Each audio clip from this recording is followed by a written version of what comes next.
이번 시간에는 전산회계 1급 117회 이론시험, 이론을 한번 풀어볼게요. 자, 1번 문제.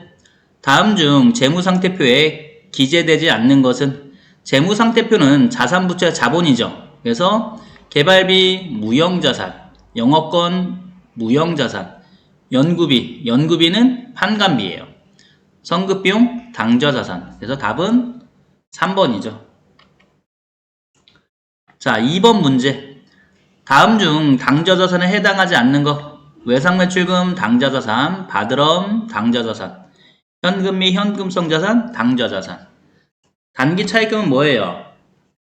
부채죠. 유동부채. 그래서 4번이 답이네요. 자, 3번 문제. 다음 중 무형자산에 대한 설명으로 옳지 않은 것. 무형자산에 소비되는 형태를 신뢰성 있게 측정할 수 없을 경우에 정률법이 아니라, 그쵸? 정률법이 아니라 뭐예요? 정액법이죠.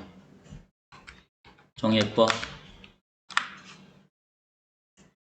자, 그래서 옳지 않은 거는 벌써 답이 나왔죠? 1번이죠. 1번. 자, 2번, 보기 2번도 볼게요. 무형자산을 취득하는 경우 수익비용 대응원칙에 따라 합리적인 방법을 이용하여 상각한다. 그쵸? 상각 방법을 정할 수 없을 때 정액법. 이렇게 되겠죠. 자, 보기 3번. 영업권, 산업재산권, 개발비 등 무형자산에 해당한다. 자, 다 무형자산 맞죠? 보기 4번. 영업권 중에서도 내부적으로 창출된 영업권은 무형자산으로 인식할 수 없으나, 그쵸? 내부 창출 영업권은 무형자산으로 인식할 수가 없어요. 자, 외부에서 구입한 영업권은 무형자산을 할 수 있죠. 그래서 재무상태표에 계상할 수 있다. 4번 문제. 기말에 창고의 재고 금액을 실사한 결과 30만원 이었고 추가로 아래의 항목을 발견하였다. 아래 항목을 고려하여 적절히 수정할 경우 정확한 기말재고 자산. 기말재고 자산. 우리 회사 기말재고 자산이 얼마인가 물어보는 문제예요. 자, 도착지 인도 조건으로 일단은 도착지 인도 조건이 있고 또 뭐가 있어요? 선적지 인도 조건이 있어요. 일단 선적지 인도 조건은 선적하는 순간 매매가 이루어지는 거예요. 그 다음에 도착지 인도 조건은 도착해야 매매가 이루어지는 거죠. 그래서 지금은 도착지 인도 조건인데 판매하여 우리가 판매자라는 걸 알 수 있어요. 기말 현재 운송 중인 재고자산. 자, 우리가 판매자인데 도착을 안 했으니까 아직 판매한 게 아니죠. 판매되지 않았으니까 2만원을 더해야 돼. 더해줘야 돼. 더하고. 자, 위탁자로부터 받아 창고에 보관 중인 수탁품 30만원. 위탁자로부터 받아 창고에 보관 중이래요. 그러니까 우리 회사는 수탁자예요. 그쵸?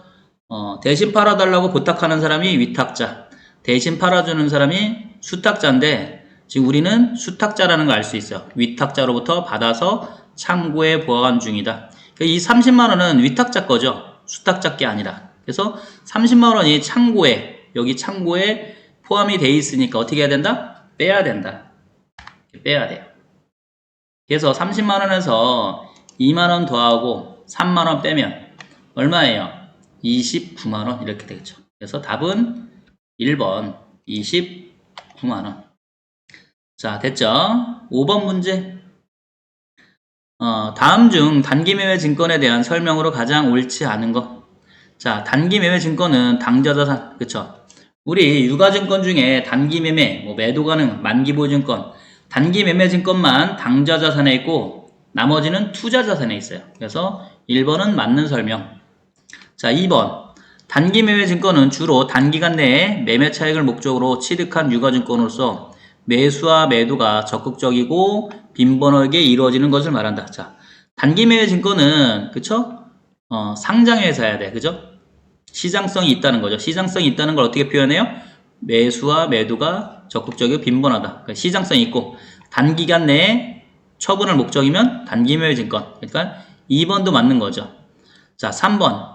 단기 매매 증권의 취득과 직접 관련된 거래 원가는 최초 인식하는 공정가치에 가산한다. 자, 취득과 관련된 비용이죠, 비용. 그쵸? 단기 매매 증권은 분계가 어떻게 돼요? 단기 매매 증권. 우리 일반 점표에서 많이 하잖아요. 그죠? 그래서 수수료 같은 경우는 원가 포함하지 않아요. 수수료, 비용 이런 식으로. 수수료 비용은 984번을 쓰잖아요. 그래서 단기 매매 증권은 수수료가 발생하면 이렇게 수수료 비용, 수수료를 따로 써야 된다. 그래서 3번이 틀렸죠. 답은 3번이에요. 자, 단기 매매 증권에 대한 미실현 보유 손익. 미실현 보유 손익이 뭐예요? 평가예요, 평가. 그러니까 평가 손실, 평가 이익. 단기 손익 맞죠? 근데 매도 권한 증권 평가 손익은 뭐다? 자본 항목이에요. 이렇게 알아두면 되겠죠? 그래서 틀린 거는 3번. 자, 6번 문제. 다음에 회계 처리로 인한 부채 증가액은 얼마인가? 부채 물었어요. 일단은 이익잉여금. 이익잉여금은 뭐예요? 말 그대로 이익잉여금이죠. 이익잉여금이 22만원 줄어들고 법적 적립금도 이익잉여금이에요. 그쵸? 2만원 늘어났어요. 그러니까 전체 이익잉여금은 20만원에 줄어들었겠죠. 그 다음에 미지급 배당금 뭐예요? 얘가 부채죠. 미지급 배당금 부채예요. 그래서 부채의 증가가 되겠죠. 자, 미지급 배당금 부채예요. 그래서 부채 증가. 미교부 주식 배당금은 자본 조정이에요. 그래서 20만원이 증가했네요. 2번이죠. 그래서 부채 증가는 20만원. 뭐 어려운 건 아니에요. 자, 7번 문제. 다음 중 자본에 대한 설명으로 옳지 않은 것. 이익잉여금을 자본 전입하는 주식 배당 시 자본금은 증가하고 이익잉여금은 감소한다. 자, 그러면 이익잉여금을 자본을 전입하는 거니까 차변의 이익잉여금, 대변의 자본금. 그래서 이익잉여금은 감소하고 자본금은 증가한다. 맞죠? 자, 2번. 주식 발행 초과금은 주식의 발행가액이 액면가액을 초과하는 경우 그 초과금액. 그렇죠? 할증 발행이에요. 그래서 주식 발행 초과금, 초과 발행한 거니까. 반대로 할인 발행했을 때는 주식 할인 발행 차금이 나오겠죠. 액면가액에 미달할 때. 자, 보기 3번. 기말 재무상태표상 미처분 이익잉여금은 단기 이익잉여금의 처분사항이 반영되기 전, 그쵸? 처분사항이 반영되기 전이기 때문에 아직 처분하지 않았다. 그런 뜻이잖아요. 그죠? 미처분 이익잉여금. 자, 맞죠? 자, 주식 배당과 무상증자 시 순자산의 증가가 발생한다? 발생하지 않는다죠. 자, 발생하지 않는다. 자, 왜 그러냐면 한번 주식 배당을 예를 들어 분개를 해볼까요? 자, 주식 배당을 하면 2월, 그쵸? 주주총회 때 2월 이익 잉여금 해주고 대변에 미교부 주식 배당금 이렇게 분개할 거 아니에요, 그죠?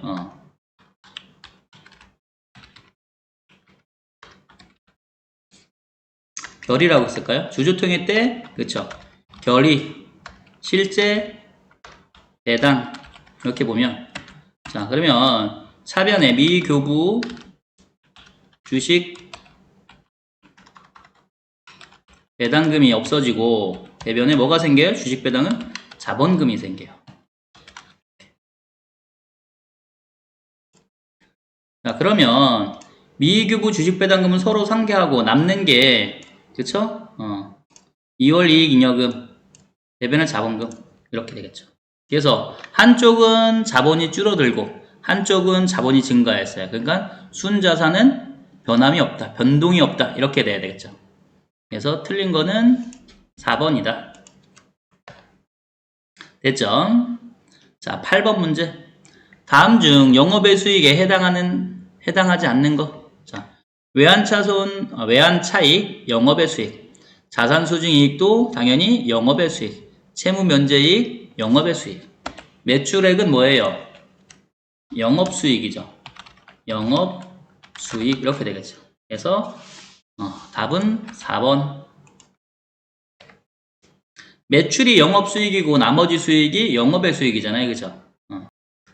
9번 문제. 원가 회계죠. 삼척은 집정 노무 시간을 기준으로 제조 간접 원가를 배부하고 있다. 당해연도 초에 예상 집정 노무 시간은 5만 시간이고 제조간접 원가 예상액은 300만 원이다. 자, 6월에 제조간접 원가 실제 발생액은 50만 원이고 실제 노무 시간이 3,000시간. 자, 6월에 제조간접 원가 배부 차이를 물었어요. 자, 예정배부. 예정배부 식이 어떻게 돼요? 예정배부는 예의 실이에요. 자, 예 나누기 예. 그 다음에 곱하기 실. 이게 뭐다? 예정배부. 자, 첫 번째는 뭐예요? 예정 제조간접비. 두 번째는 예정 시간. 곱하기 실은 실제 시간. 예를 다른 말로 뭐라 그래요? 배부율. 뭐 이렇게도 하죠. 자, 그러면 보시면 제조간접비 예정, 그죠? 예상액. 첫 번째 예 300만 원. 예정 제조간접비 나누기 예정 시간이에요. 예상 집정 노무 시간은 5만 시간. 이렇게. 그 다음에 곱하기 실제 시간이죠. 실제는 몇 시간? 여기 있죠. 실제 3,000시간. 이거 계산하면 되겠죠. 그러면 자, 이거 계산하면 얼마 나와요? 18만 원. 18만 원이 나와요. 이게 그 다음에 자, 실제는 얼마 나왔냐면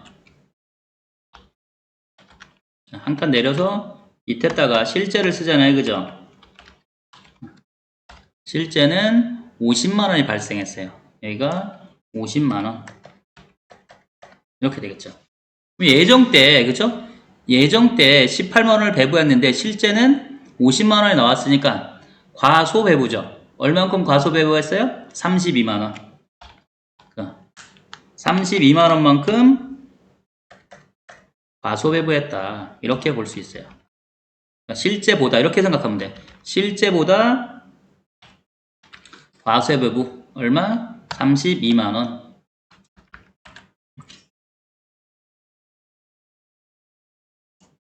그럼 몇 번이 답이에요?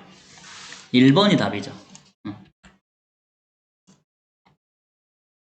과소배부 32만 원. 됐죠? 자, 9번, 10번 문제. 다음의 항목을 원가 행태에 따라 분류할 경우 성격이 가장 다른 하나는 자, 제품의 제조에 사용 원재료. 자, 고정비, 변동비가 있어요. 그죠? 원가 행태에 따라 어떻게 나눈다? 고정비, 변동비 이렇게 나눈다. 그러면 원재료는 생산을 많이 하면 많이 쓰니까 뭐예요? 변동비예요. 가치 변하는 거. 생산하고 가치 변하는 게 변동원가, 변동비가 되겠죠. 그렇죠? 생산을 많이 해도 고정적으로 발생하는 거는 고정비고. 자, 얘는 변동비. 자, 매월 일정하게 발생하는 임차료. 일정하게 발생하는 임차료니까 고정비죠? 고정비. 이렇게. 그 다음에 시간당 지급하는 지급하기로 한 노무비. 자, 인건비도 뭐예요? 변동비예요. 변동비. 자, 그 다음에 자, 사용량에 따라 발생하는 전기료. 전기료도 뭐예요? 당연히 변동비죠. 이렇게. 그래서 2번만 고정비, 나머지는 변동비. 그래서 답은 2번. 이렇게 되겠죠. 자, 11번. 다음의 자료를 이용하여 가공원가를 계산하면 얼마인가? 가공원가가 쉽죠, 그죠? 직노제간이에요. 그쵸? 직제, 직노를 더한 거는 기본원가 또는 기초원가. 직노제간을 더하면 가공원가. 다른 말로 가공비. 그래서 얼마예요? 420만원. 아니, 430만원. 그쵸? 직노제간 더하면 430이 나오죠. 그래서 답은 4번. 이렇게 되겠죠. 자, 12번 볼게요. 다음 중 원가 배분에 대한 설명으로 옳지 않은 것은 직접배우법은 보조부문 상호 간의 용역수수 관계를 전혀 고려하지 않는 방법이다. 맞죠? 직접배우법은 보조부문 상호 간의 용역수수 관계를 완전히 무시해요. 자, 보기 2번. 직접배우법은 보조부문 상호 간의 용역수수 관계가 밀접한 경우 정확한 원가 계산이 원가 배분이 가능하다. 이렇게 돼 있는데, 자, 직접배우법은 1번에서 배웠듯이 보조부문 상호 간의 용역수수 관계를 완전히 무시해요. 근데 무시하는데 지금 밀접하면 어떻게 돼요? 전혀 고려하지 않기 때문에, 그쵸? 정확한이 아니라 부정확한, 부정확한 원가 배부가 되겠죠. 그래서 2번이 틀렸다. 답은 2번. 자, 3번 보면 단계배분법은 보조부문 간에 일정한 배부 순서를 정한 다음 그 배분 순서에 따라 보조부문비를 배부하는 방법이다. 그렇죠? 그래서 단계배분법만 배부 순서가 중요해요. 자, 4번 보면 단계배분법은 용역수수 관계를 완전히 반영하지 못하기 때문에 원가 계산에 부정확성이 존재한다. 그쵸? 완전히 반영하지 못해요. 일부만 반영한다는 얘기죠. 그쵸? 첫 번째 친구만 반영을 하겠죠. 그래서 일부만 반영하기 때문에 부정확성이 존재한다. 이렇게 말할 수 있겠죠.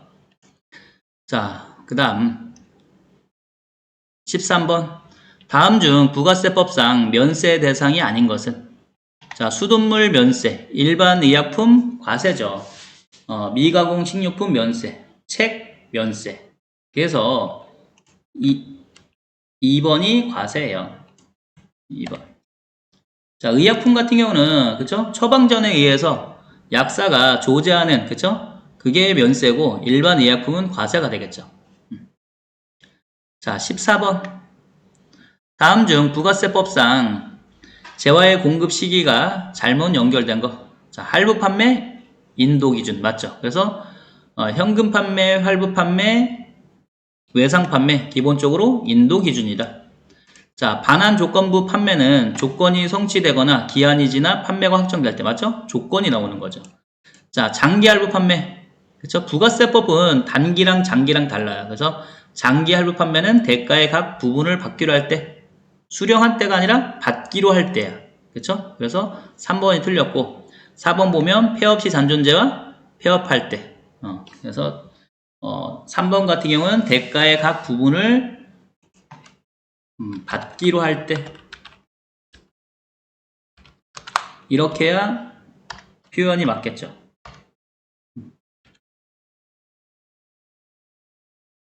이렇게 되겠죠. 그래서 틀린 거는 3번. 자, 다음 문제. 자, 15번. 다음 중 부가세법상 수출을 지원하는 효과가 있는 제도는 무엇인가? 뭐예요? 수출 지원, 영세율 제도죠. 그래서 수출하는 재화에 대해서 부가세를 0%로 매기는 거예요. 그래서 영세율. 그래서 1번이 답이다. 수출 촉진 목적이죠. 자, 일단 이번 시간은 여기까지.